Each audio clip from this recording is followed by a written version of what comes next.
Welcome to another episode of Mortgage Matters, every Wednesday with Team Adwar. Here's your host, Todd Adwar. All right, good morning, good morning. Happy Wednesday, and welcome back to Mortgage Matters with Team Adwar and Todd, our host. How are we doing this week, Todd? We're doing really well, Tim. We had a fabulous event last night. I'll speak about it in a minute. But we're doing absolutely terrific.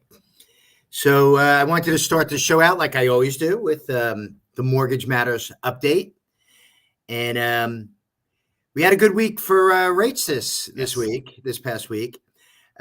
Saw a significant drop, 6.84 now for a 30-year fixed conventional, and that's pretty nice. Back in the sixes, 6.30. For a 30-year fixed FHA, 6.28 for a 15-year fixed. And jumbos are back down to just over 7%. And this was like maybe a 25, 26, 27, 28 basis points less than the week before. And I see it continuing to drift lower. Now, it doesn't go down like a rock, Tim. It goes a little down, then a little up and a little down. So I would say to the customers out there, don't try and time the market. So I've had a lot of conversations with a bunch of trader friends of mine, and they're now telling me 100% that they're going to cut rates in September. And they're probably going to cut rates from the 5.35 to 5.5 to 5 to 5.25. And they're really certain that that's the rate cut. It's going to be a 0.25% cut. It's going to come in September. So what does that mean? Right now, when that happens in September, we're not going to see additional drop in rates. So it's already getting baked in there, so to speak. So they were assuming it. If for any reason it doesn't happen, we could see rates shoot up back into the mid sevens. So be careful. Great time to buy. Get a nice drop. Certainly, if you got a mortgage rate in the high sevens or in the low eights a year or two ago, give us a call. It's time to refinance out of that, and we'll see where they go. Don't try to time the market. It's not something that works. So we got the official date. You'll be very interested for NAR. And the official date is August 17th that it goes into effect. And what does that mean for buyers and sellers out there? So after August 17th, it's quite likely that the buyers will have to pay a commission. In fact, Tim, as a realtor, if you're showing people homes now, you're having them sign something. Well, that was always the strongest. That was always the strongest recommendation, to get someone to register with you and commit to working with you to find a place, and saying, obviously I'm representing you, but I get paid through the seller's proceeds. So that's what the document that I had always had and always, explained to people. Some people were like, oh, we don't need to sign up. I understand, blah, blah, blah, and then that's always like a bone of contention when you're meeting someone for the first time, if they're not, the relative or close friend that chooses you anyway. But that's always been the way that you're supposed to get that document signed.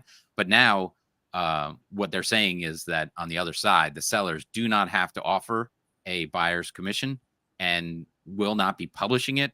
If they are, it's like not going to be published, and therefore you have to dig that out of the deal and see where that comes from. So when you're meeting someone new, someone not referred to you, that understands that's how it comes out of the proceeds of the sale, that you're going to have to collect from them. Well, let's be more specific, Tim. If I come into your office and we don't know each other, and I won't sign that, you're not taking me out, because you may show me 20 houses and then not get paid for it. Yeah. So I understand there's a lot of different ways it could be added into the purchase price, which it was for a million years anyway. But I have to sign that piece of paper, and buyers should be aware of that's the way it works. So it goes back to, if I could add just a quick version of this, is that it's very important to respect the business that we're in, that we're not just, unlocking doors for people and running around. I've had people, and especially, when realtors were getting abused.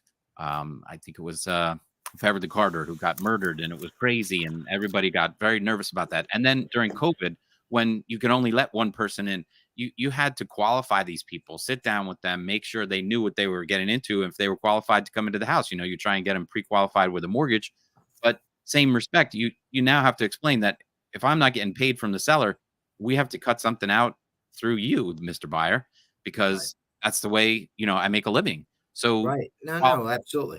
And respecting the business is really important. And this goes hand in hand with that. So most experienced realtors are not afraid of this.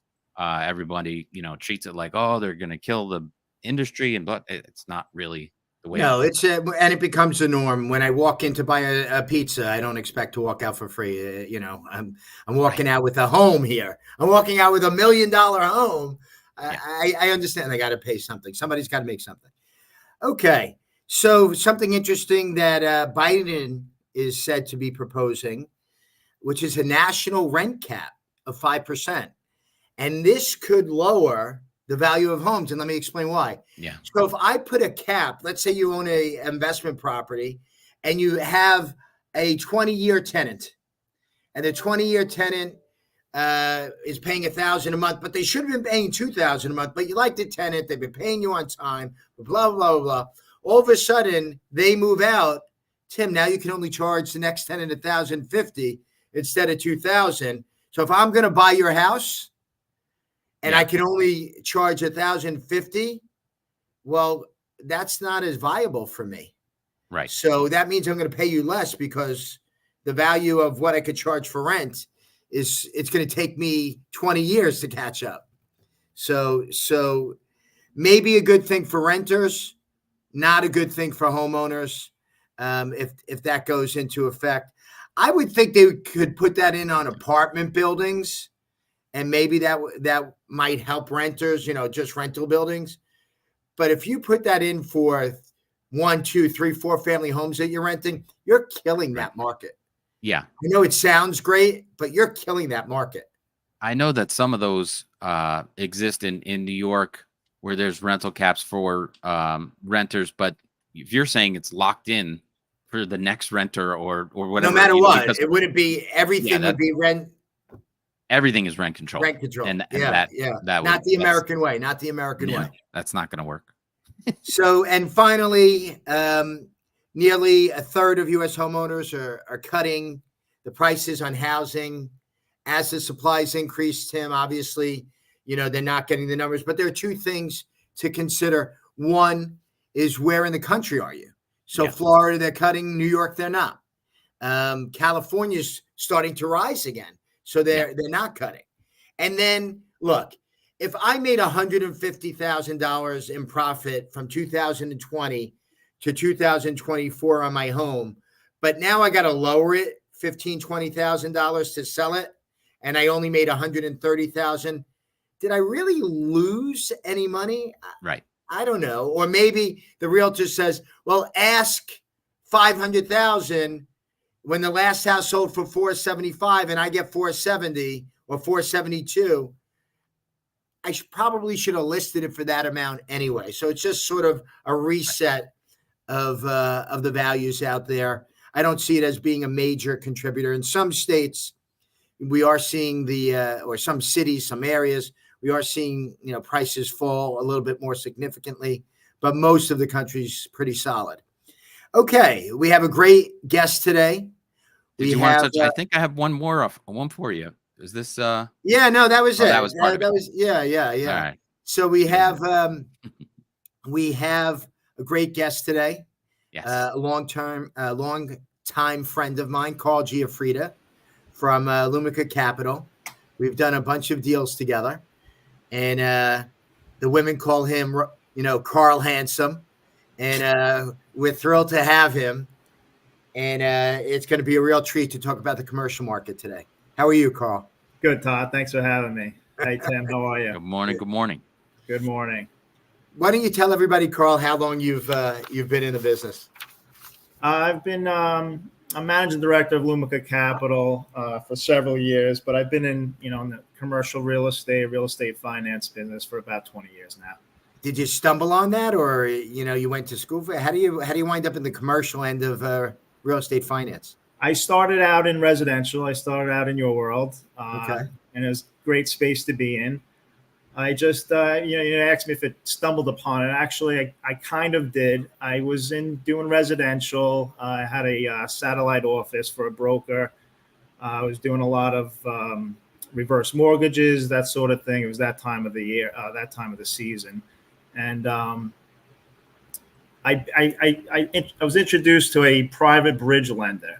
Okay. And so I developed a relationship with the private bridge lender, and he told me what he does. He invests, on bridge loans on investment properties. And the numbers are exciting when you're working with 100,000s, and then now you start working with millions. Those numbers are exciting. Well, that's kind of what maybe one of the reasons why I crossed the aisle. I enjoyed dealing. One is you're doing the same amount of work, bigger ticket items. So yeah, it is more rewarding. But you're also working with, business owners, investors, and it's a different type of clientele, which I seem to, adhere more to. So and resonate more with. Saying that rich people like you, Carl? Is that what you're telling us? Not necessarily rich, but just business minded, entrepreneurial minded people. So I enjoy working with that type of personality, and so. What give us your views on the current commercial real estate market? It's overall it's very active. It's got growth in a couple of areas, downturns in other areas as normal. Office demand is still trending down. It's got a slight uptick recently in the occupancy, but nothing significant. I think we're still around like 50% occupancy at best. So office space doesn't look good right now. It hasn't looked good, and I don't really seeing it getting any better. But the multifamily sector really continues to see growth. There's a lot of demand for the multifamily. A lot of investors are jumping into that space and getting into that game, right? Due to the default rates that's been coming up recently and continues to come in. It's creating a lot of opportunity in that multifamily to acquire these properties. So that's really going strong. The retail and industrial markets, continue to run tight, but it's got consistency. And the hotel sector, it's actually really strong. Hotel occupancy, I believe, unofficially, around 65-70%, which is close to pre-pandemic numbers. So the hotel industry and the multifamily are the two leads. So the commercial market, Tim and I are interested in buying some properties now. So commercial properties, tell us where it's headed. Where will the market be in 5 years? I think we're going to still see a lot of opportunity in the next several years in the multifamily space.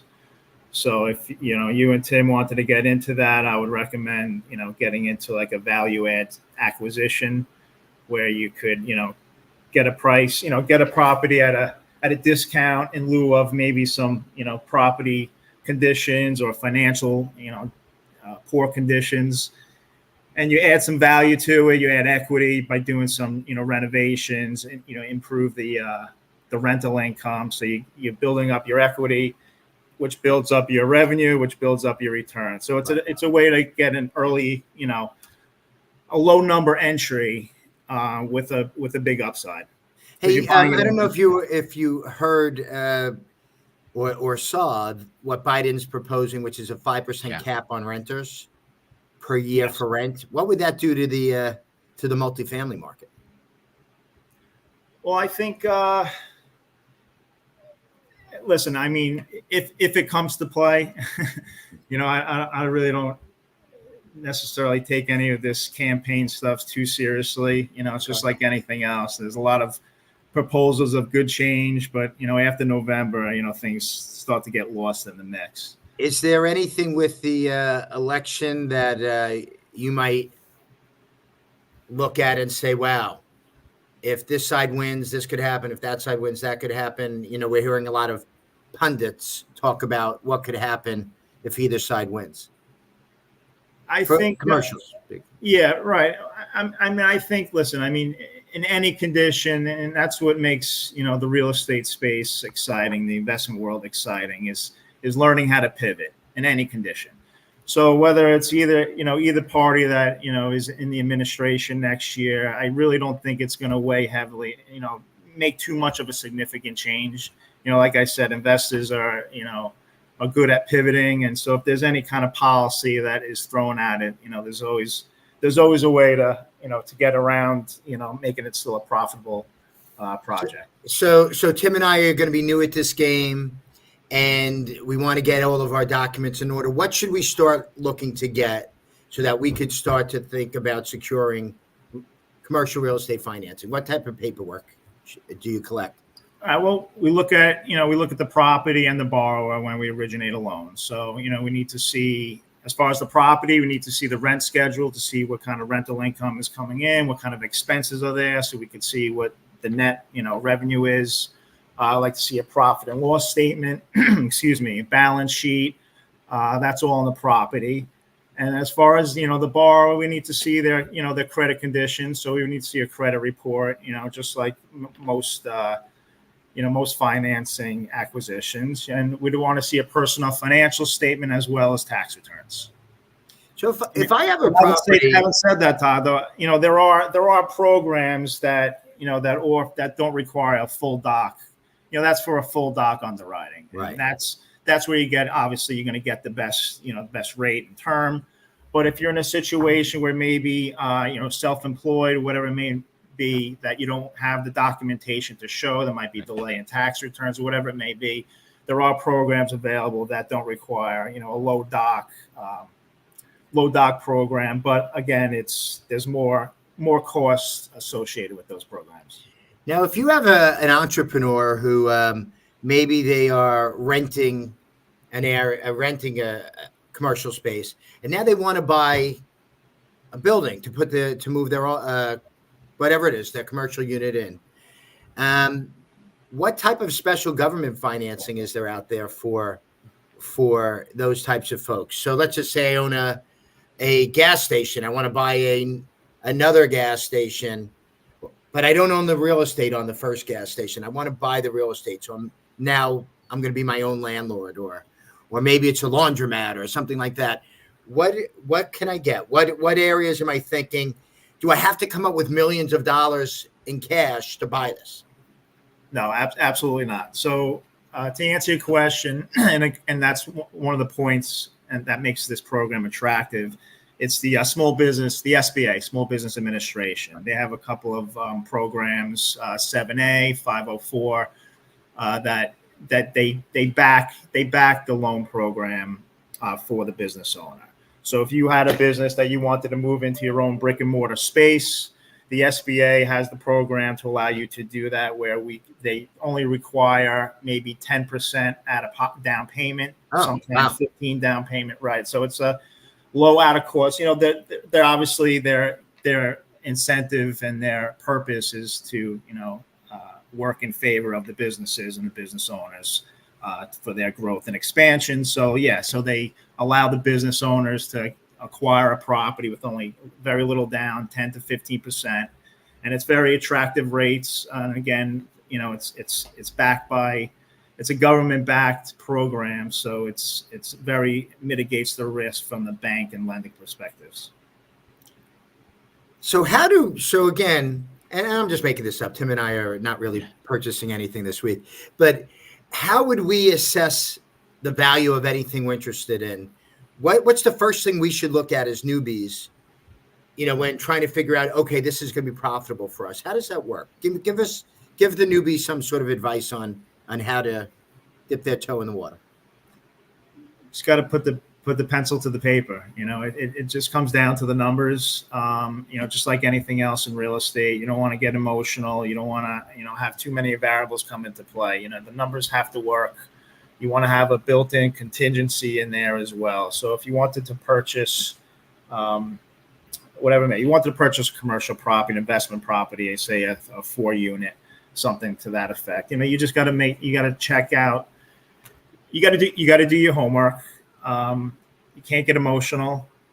you gotta look at all the variables, but don't overthink the unimportant ones. So, the main points is what the gross revenue is, what the outlay is, what your investment is, and then what the net revenue is going to be. And so you need to really do your homework to see, what the expenses of that property truly are. You need to speak to the seller.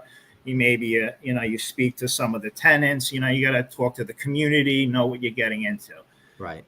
So just like anything else, you just got to be prepared and do your homework. But, that shouldn't shy. People get shied away from commercial real estate, but it's really nothing. It could really be simplified. And that's what I'm trying to really convey here. It's just to keep it simple and just make sure the numbers work. So you mentioned before we were talking about the office market, and I'm sitting in an office with room for 40, 50 people. And on the average day, there's 5 to 10 that show up.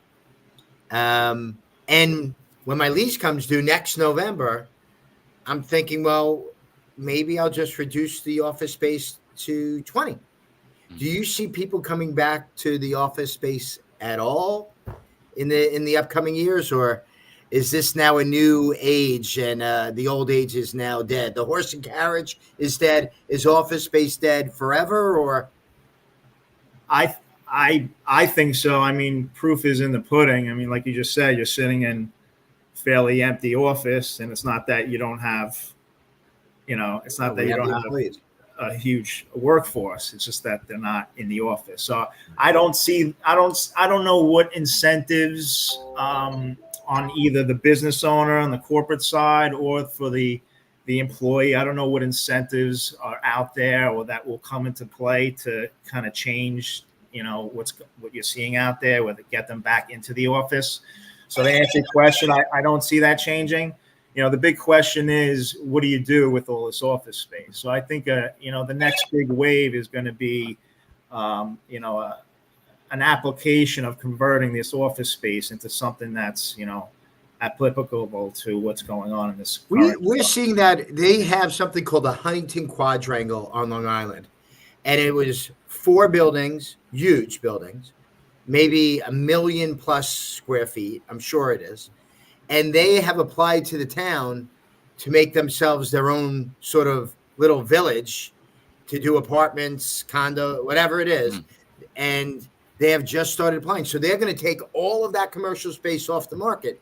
I guess if enough commercial space, office space comes off the market, then there'll be some call for, office space buildings. The guy next to him will now have, be able to rent a little bit easier.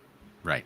Yeah, no, that's a very optimistic way. That's the glass. It may take 15, 20 years, but the glass, it'll take some time, but that's the glass is half full. So if the occupancy rate is at 50%, then and to your point, if you do some conversions to catch up to that 50%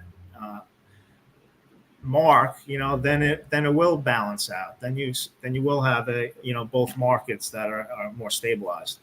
I want to toss this one in. Was the guy from I forget his name, but he started WeWork and that went all crazy and then went belly up. But he was looking at sharing office space, setting that up. Now we have so much vacancy, those places can't really compete with it. But that kind of concept makes sense. Was he way ahead of his time, or he didn't see this coming, where now there's so much office space that people can make deals on it at that time? I mean, do you see a WeWork kind of situation coming in to play a little better? I'm not sure. I mean, it's with technology, it's so easy to just be mobile, to work from home, or to be mobile. You could work from your car and have access and the ability of full functional office, So like I said before, I think it would require, listen, there's some businesses, that 50% occupancy, there's still businesses that require that, in my opinion, that still require, to have the employees in-house and, under one roof. But, aside from that, I'm not sure, people are going to get up and commute to, an individual workspace or an office building. I don't see it. Right. Do you have any interesting deals that you've been working on over the last few months? I know you were telling me about a few. Yeah, well, but we get a lot of loan requests from, full spectrum. So, we deal with a lot of different various clientele, different personalities. So there's always, every deal is interesting in its own way, and we get a lot of interesting situations.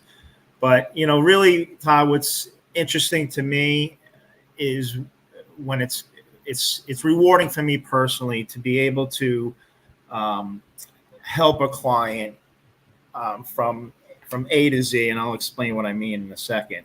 But that's what I find interesting, is when I could do something that's rewarding for me personally. That's what interests me. So I'll give you an example. I recently had a couple, a young couple. They own a restaurant bar, and they had their finances were all out of whack. Personally, their business owed a lot of debt because they found themselves underwater. So they were taking some bad money, and so they were a little bit in trouble on both personal and business. They had a couple of young kids. So what they needed to do is they needed to relieve the debt of the business so the business could stabilize, cash flow a little better, which would then help their personal cash flow situation better. So, and then they wanted to fix up the restaurant in order to obviously, increase the menu prices, to be able to increase their revenue, their gross revenue, and so forth. And in addition to that, they wanted to make an addition to the restaurant as a brewery. So I was able to, I brought in a bridge loan. It wasn't us as a direct lender. We used a correspondent lender for this situation, but we brought in a bridge loan to give them a bridge loan to take care of the debt on the business. I gave them a little bit of working capital, and it also gave them the capital that they needed to build out the brewery.